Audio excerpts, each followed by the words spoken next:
Sejam muito bem-vindos para mais um módulo. Até agora já falámos sobre Bitcoin, Ethereum, stablecoins, como distinguir os vários tipos de scams e os vários tipos de cripto e muitas outras coisas fundamentais para conseguir compreender o ecossistema de cripto atual. Mas para perceber realmente porque é que este ecossistema existe, porque é que muita gente está a procurar uma alternativa ao sistema financeiro atual e porque é que temas como soberania financeira, descentralização e liberdade monetária estão cada vez mais relevantes, precisamos dar um passo atrás. Precisamos de responder a uma pergunta mais profunda. Qual é que é, afinal, o papel do Estado no dinheiro? Porque no mundo moderno, o dinheiro não é só uma ferramenta monetária. É também uma ferramenta política, é uma ferramenta fiscal, é uma ferramenta de coordenação social e, em muitos casos, já foi também uma ferramenta de controle. Neste vídeo vamos nos focar principalmente em três grandes temas: controle monetário, impostos e dívida pública. E a ideia aqui não é cair em visões infantis como o Estado é bom ou o Estado é mau. A ideia aqui é conseguir perceber uma coisa muito mais profunda. O que é que de facto acontece quando o Estado tem uma influência muito profunda sobre a criação, circulação e a gestão do dinheiro? Porque no fim de contas, quase toda a vida económica moderna passa por esta estrutura. Recebemos salários em moeda estatal, pagamos impostos em moeda estatal, poupamos em moeda estatal e consumimos também em moeda estatal. E até quando decidirmos investir ou especular, estamos na mesma a mover-nos dentro de um sistema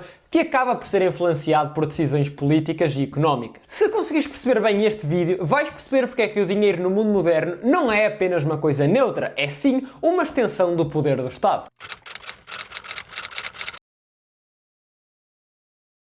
Antes de entrarmos nos três temas principais, convém estabelecer uma base muito importante. O dinheiro não é apenas algo que nós utilizamos para comprar coisas. O dinheiro é sim também um mecanismo de organização social. E quem controla o dinheiro ou as regras do sistema monetário influencia profundamente quem recebe primeiro nova liquidez, quem suporta o custo da inflação, como é que o Estado se financia, como é que a riqueza é transferida ao longo do tempo e até que comportamentos económicos são encorajados ou punidos. E isto é essencial perceber porque muita gente olha para o dinheiro como se fosse apenas algo técnico, como se fosse apenas uma unidade neutra de troca. Mas na prática o desenho do sistema monetário influencia incentivos, dívida, investimentos, poupanças e concentração de poder. E é então por isso mesmo que o dinheiro nunca foi apenas económico e foi sim sempre político. Historicamente, quem tinha soberania sobre a moeda tinha também uma grande vantagem estratégica. Podia financiar guerras, podia financiar expansões do aparelho estatal, podia aliviar pressões de curto prazo utilizando a desvalorização da moeda, podia impor impostos mais facilmente e podia reconfigurar a relação entre cidadãos, banco e Estado. E no sistema atual, essa realidade continua a existir, ainda que de uma forma mais sofisticada. Já não estamos nos tempos em que o rei simplesmente cortava o metal das moedas ou até mudava a sua configuração de ouro e prata, mas estamos num sistema onde a política monetária, a política fiscal e a emissão de dívida continuam a moldar o valor da moeda. E isso leva-nos ao grande primeiro tema.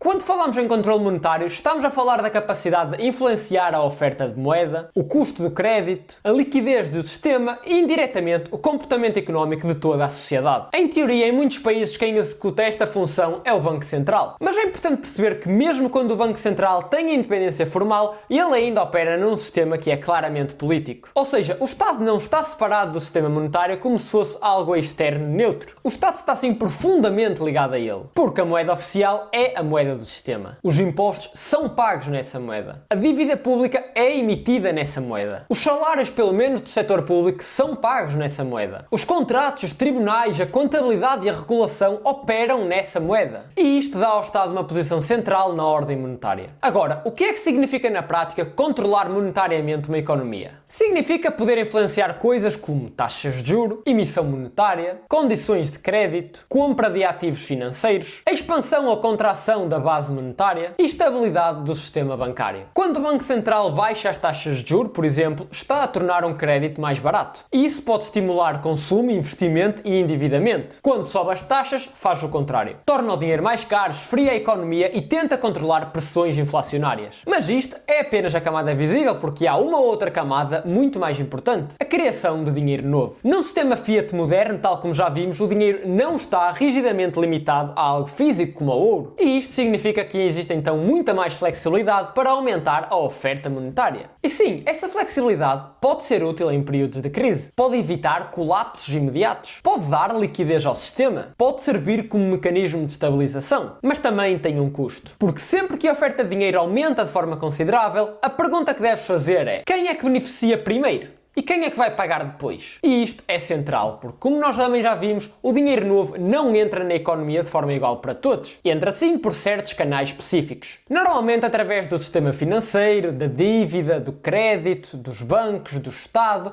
ou até dos mercados de ativos. E isto significa que algumas pessoas vão receber o dinheiro primeiro e usufruir dele quando os preços ainda estão baixos, enquanto que os restantes vão recebê-lo só quando a inflação já se fez sentir e os preços já estão mais altos. E este ponto é muito importante porque mostra então que a política monetária não é apenas uma ferramenta técnica. É também um mecanismo de redistribuição. Não oficialmente declarado, não oficialmente transparente, mas real. Quando o dinheiro perde valor, quem tinha poupanças em dinheiro perde poder de compra. E quando os ativos sobem por causa da liquidez abundante, quem já tinha ativos vai beneficiar ainda mais. Quando o crédito fica barato, quem consegue aceder a ele primeiro ganha vantagens. Ou seja, controle monetário é também controle sobre a estrutura dos incentivos económicos.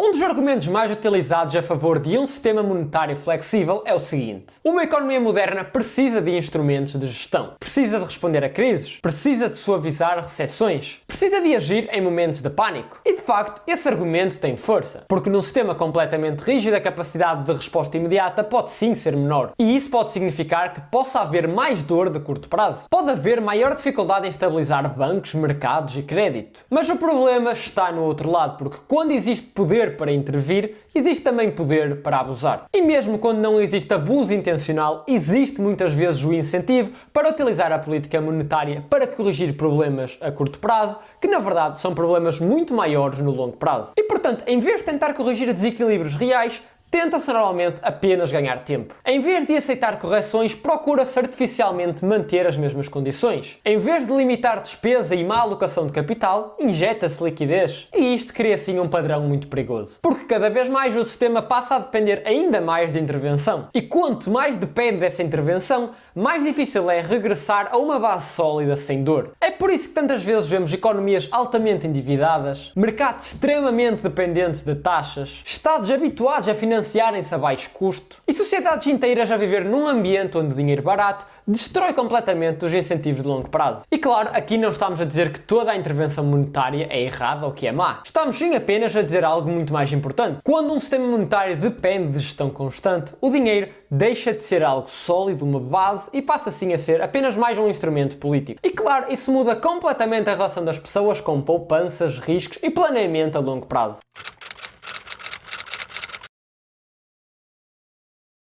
Quando se fala em controle monetário é impossível não falar da inflação. Mas aqui convém ir além da explicação superficial, porque inflação não é apenas os preços subirem. Essa é apenas a consequência visível. O mais importante é fazer a pergunta: porquê é que eles subiram? Claro que existem fatores reais, geopolíticos, logísticos e produtivos. Mas num sistema monetário flexível, a expansão da massa monetária e do crédito desempenham sim um papel fundamental. Se o número de unidades monetárias cresce mais rapidamente do que o desenvolvimento de novos bens e serviços, o valor de cada unidade tende a degradar-se. Isto pode não acontecer de forma linear, imediata ou igual em todos os setores, mas acontece. E o impacto social disso é enorme. Porque a inflação atua muitas vezes como um imposto invisível. Não aparece da mesma forma no recibo, não exige uma votação específica cada vez que corrói o poder de compra, mas transfere a riqueza. Penaliza mais quem tem poupanças fixas em moeda, penaliza mais quem recebe rendimentos fixos, penaliza mais quem está longe dos primeiros canais de entrada de dinheiro novo e favorece em muitos casos devedores, estados altamente endividados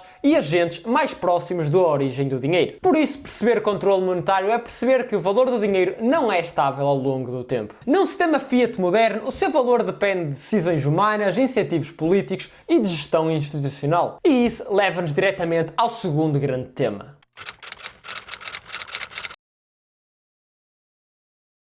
Se a política monetária molda o valor do dinheiro, os impostos moldam a forma como o Estado extrai recursos da sociedade utilizando esse mesmo dinheiro. Os impostos são, no fundo, uma forma institucionalizada de fazer transferência de capital do setor privado para o setor público. E essa descrição pode parecer fria, mas é importante manter clareza conceptual. Porque, independentemente das justificações morais, sociais ou políticas que possamos ter para a existência dos impostos, a sua definição é essa: retirar capacidade de uso de recursos aos agentes privados e entregá-lo ao Estado. Estado. Agora, porquê é que isto está diretamente relacionado com o dinheiro? Porque num sistema moderno os impostos fazem várias coisas ao mesmo tempo. Primeiro, financiam o funcionamento do Estado. Segundo, criam procura obrigatória pela moeda oficial. Terceiro, permitem orientar certos comportamentos. Quarto, tornam o sistema monetário muito mais difícil de contornar. E quero chamar especial atenção para o segundo ponto, que é muito importante. O facto de o Estado exigir que os teus impostos sejam pagos na moeda oficial do país aumenta artificialmente a procura por aquela moeda. Ou seja, não é apenas por hábito ou conveniência que a moeda estatal se mantém a moeda central. É também porque existe uma obrigação legal e fiscal de a utilizar. Se tens de pagar determinados impostos numa moeda, então tens de ter essa moeda. E isso, claro, dá-lhe força institucional. O dinheiro aqui não vive apenas de confiança espontânea. Vive também por imposição legal e necessidade prática. Agora, olhando aqui para os impostos de uma forma mais ampla, convém perceber que eles não são apenas uma questão de quanto pagamos. São também uma questão de quem é que paga? Como paga? Quando? Sobre que base é que está a pagar? E com que nível de visibilidade ou complexidade? Há impostos sobre rendimento, há impostos sobre consumo, há impostos sobre património, há contribuições sociais, há taxas, licenças, coimas e múltiplas formas de extração de recursos. E quanto mais complexo é o sistema, mais difícil se torna para o cidadão comum perceber a carga total fiscal que ele tem. Isto é importante porque a relação entre o Estado e o dinheiro não se faz apenas pela emissão monetária. Faz também pela capacidade de tributar continuamente a atividade económica.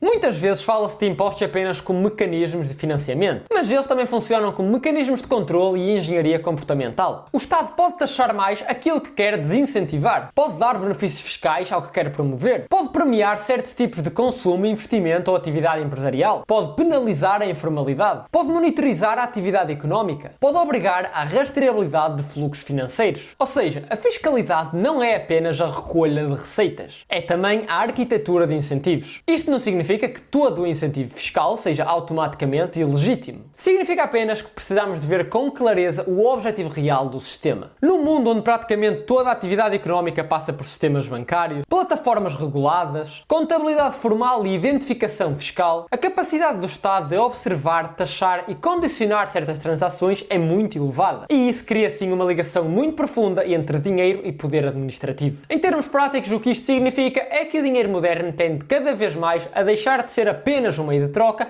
e sim um meio condicional. Hoje já não basta apenas perguntar que moeda é que eu uso. Também tens de perguntar quem é que vê, quem é que tributa, quem autoriza, quem pode bloquear, quem é que pode reinterpretar as regras. E estas perguntas vão se tornando cada vez mais importantes à medida que os sistemas financeiros ficam mais digitais e centralizados.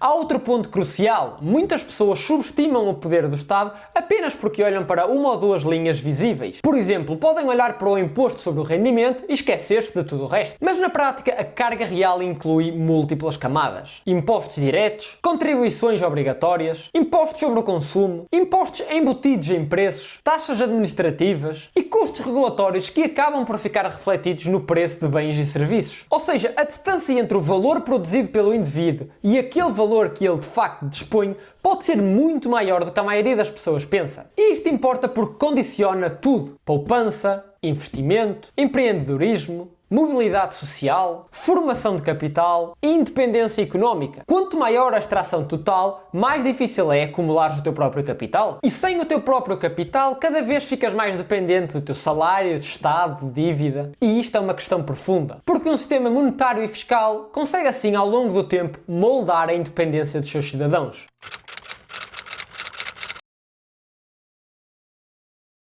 Chegamos agora ao terceiro grande tema, dívida pública. Aqui entramos se calhar num dos pontos mais importantes de todo o vídeo, porque a dívida pública é basicamente a junção onde tudo se encaixa entre Estado, política monetária e controle. De forma simples, dívida pública é um mecanismo através do qual o Estado gasta os recursos que ainda não recebeu através de impostos presentes. Ou seja, apenas de financiar toda a sua operação com a receita que já recebeu, o Estado emite dívida. Essa dívida é comprada por investidores, bancos, instituições e às vezes até direta ou indiretamente indiretamente pelo Banco Central. Isto permite ao Estado antecipar poder de compra, permite gastar agora e transferir o custo para o futuro, e às vezes esse custo será pago por crescimento económico futuro. Outras vezes por mais impostos, outras vezes por refinanciamento contínuo, outras vezes na prática por desvalorização monetária. E este ponto é fundamental porque a dívida pública não é apenas uma linha contabilística abstrata. É uma forma de trazer para o presente recursos que ainda não foram verdadeiramente gerados ou coletados. Em certos contextos isso aí até pode ser razoável. Pode fazer sentido financiar guerras, infraestruturas, transições, choques ou crises extraordinárias. Mas o problema começa quando isso deixa de ser exceções e passa a ser a estrutura constante. Quando o Estado se habitua a operar em déficit. Quando a lógica política favorece sempre mais custos no presente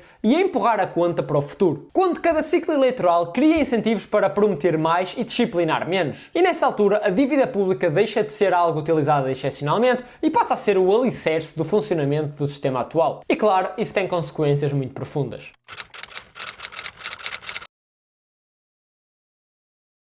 Se quisermos resumir a lógica do sistema monetário, podemos assumir aqui um triângulo. O Estado gasta, financia-se por impostos e quando os impostos não chegam, financia-se por dívida. E depois, claro, chega a questão crítica. O que é que acontece quando a dívida cresce demasiado? Em teoria, existem várias hipóteses. O Estado pode reduzir despesas, pode aumentar impostos, pode crescer suficientemente para que a dívida se torne mais suportável em proporção, ou pode, direta ou indiretamente, beneficiar de um ambiente onde faça aquela dívida perder valor real. E claro, é aqui que a relação entre a dívida pública e controle monetário se torna explosiva. Porque um Estado muito endividado tende a ter interesse em condições monetárias que façam a dívida ser barata. Taxas demasiado altas vão fazer com que a dívida fique mais pesada. Disciplina fiscal rigorosa é politicamente dolorosa. Austeridade tem custo social e eleitoral. Aumento de impostos tem limite. Logo, o sistema tende a procurar soluções que permitam empurrar o problema. É por isso que em muitos contextos, dívida elevada e moeda flexível formam uma combinação muito sensível. Porque a tentação de resolver por inflação ou repressão financeira torna-se maior. Claro, isto não significa que exista sempre uma conspiração coordenada, mas significa que os incentivos estruturais apontam nessa direção. E perceber os incentivos importa muito mais do que discutir as intenções.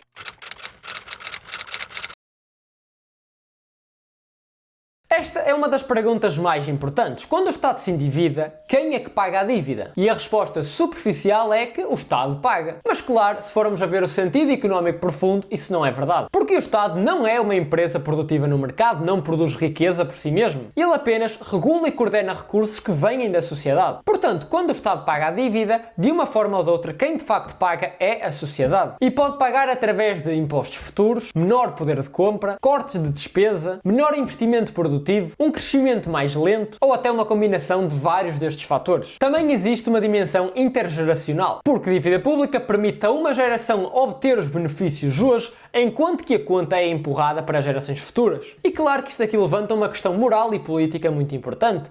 Até que ponto faz sentido empurrar custos de decisões que estamos a tomar hoje para pessoas que se calhar ainda nem sequer nasceram? E claro, é uma pergunta difícil, mas é acima de tudo uma pergunta que quase nunca é colocada.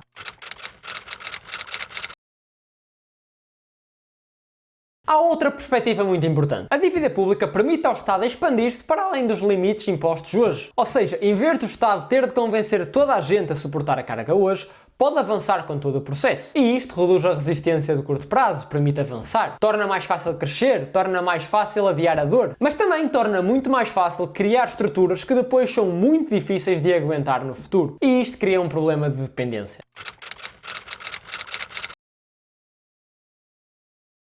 Sem entrar ainda em grandes detalhes, em temas que depois vão ser abordados em vídeos futuros, convém ligar os pontos. Num sistema moderno, bancos centrais de dívida pública não vivem sem estarem ligados. As decisões monetárias influenciam diretamente o custo de financiamento do Estado, o preço dos ativos, a sustentabilidade da dívida e o comportamento do banco e dos investidores. Quando as taxas são artificialmente mantidas mais baixas, o Estado beneficia porque tem custos de dívida menores. Quando existe compras gigantes de dívida, isso altera completamente a dinâmica do mercado. Quando a liquidez é abundante, torna-se mais fácil manter operacional estruturas muito endividadas. E mais uma vez, o ponto principal não é aqui tentar simplificar tudo. É apenas perceber sim que o dinheiro moderno está sim ligado diretamente ao Estado.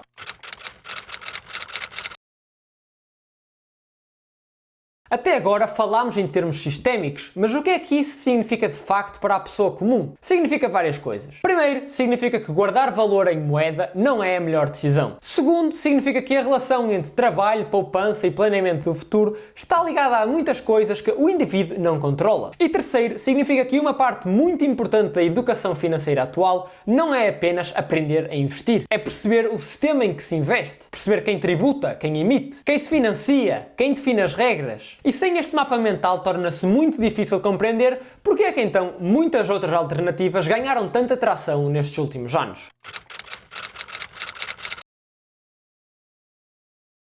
O papel do Estado no dinheiro é muito mais profundo do que a maioria das pessoas imagina. Não se trata apenas de emitir notas ou garantir que existe uma moeda oficial. O controle monetário permite gerir juros, liquidez e oferta monetária. Os impostos permitem extrair recursos. A dívida pública permite trazer para o presente despesas que depois vão ser asseguradas no futuro. E perceber isto não é apenas importante para os economistas. É importante para qualquer pessoa que queira perceber porque é que de facto o dinheiro funciona como funciona. No próximo vídeo vamos entrar num tema que leva esta conversa para outra dimensão. CBDCs, as moedas digitais dos bancos centrais. O que são? Para que é que estão a ser desenvolvidos? Quais são os potenciais benefícios e riscos? E de que forma é que elas afetam a liberdade económica? Porque lembrem-se, se o dinheiro sempre teve uma dimensão política, passá-lo para o mundo digital apenas vai fazer aumentar essa dimensão. E se gostaste deste vídeo, deixa já aí o teu like, segue o canal para não perder os próximos e se quiseres entrar dentro de uma comunidade onde tens dezenas de pessoas ativas neste mercado 24/7 e que podes tirar todas as tuas dúvidas,